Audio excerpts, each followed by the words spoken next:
আসসালামু আলাইকুম রহমতুল্লাহ। যতক্ষণ তুমি আমার পক্ষে বলবে ততক্ষণ তুমি ভালো। আমার বিপক্ষে গেলেই তোমাকে আমি প্রাণনাশের হুমকি দেবো, তোমাকে দেশ ছাড়ার জন্য ওয়ার্নিং দেব। এটা তো আমরা চাইনি। এই জন্য তো আমরা বৈষম্য বিরোধী, কোটা বিরোধী আন্দোলন করেছি, এক দফা দাবি দিয়ে আগের সরকারকে ক্ষমতাচ্যুত করেছি। বাংলাদেশের মানুষ, জনগণ, সাংবাদিক, সাংস্কৃতিক সর্বস্তরের মানুষ মাঠে নেমে এই কাজটি করেছে। এটাই তো কথা নাকি? কেন?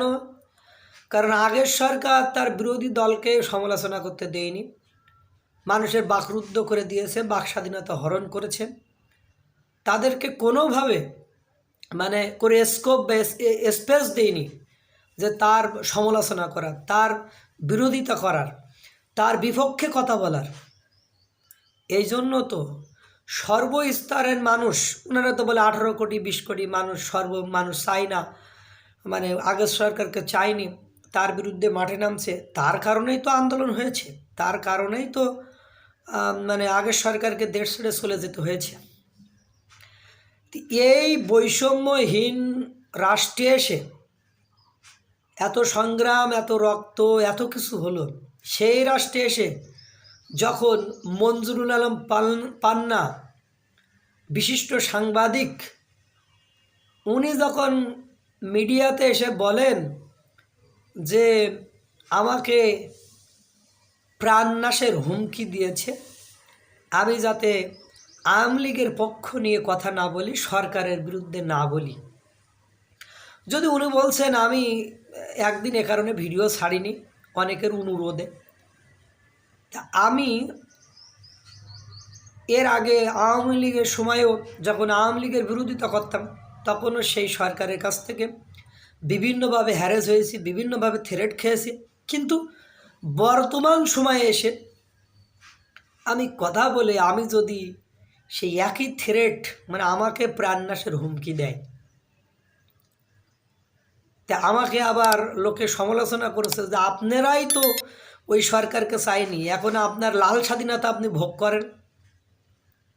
কথা একজন গেলেন, আর একজন সাংবাদিক হল জিল্লুর রহমান সাহেব, উনি নাম করার সাংবাদিক, এবং উনি জাকসু জাহাঙ্গীরনগর বিশ্ববিদ্যালয়ের একজন জাকসু যেটা বলে ডাকসুর যে জাকসু, উনি একটা গুরুত্বপূর্ণ পদে ছিলেন, এবং উনি খুব আমার কাছে খুব ন্যায় নীতিবান মনে হয়।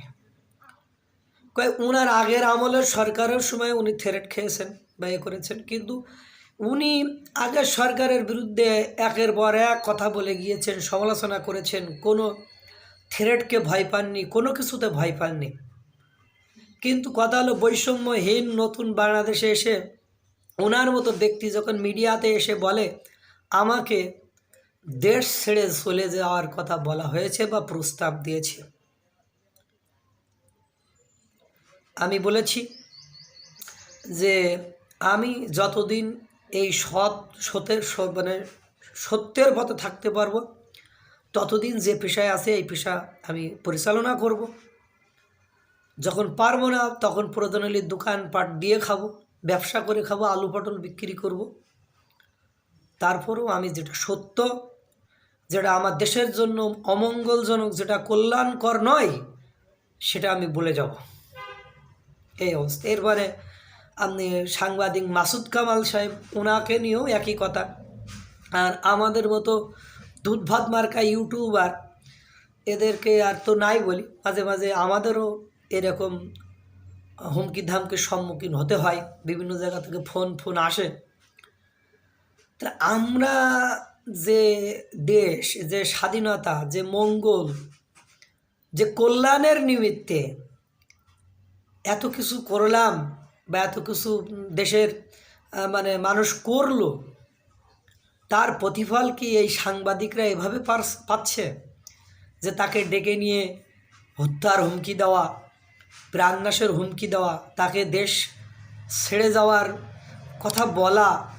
এই জন্যই কি আন্দোলন? এটা একটা জাতির জন্য কতটা লজ্জাকর, দুঃখজনক, সেটা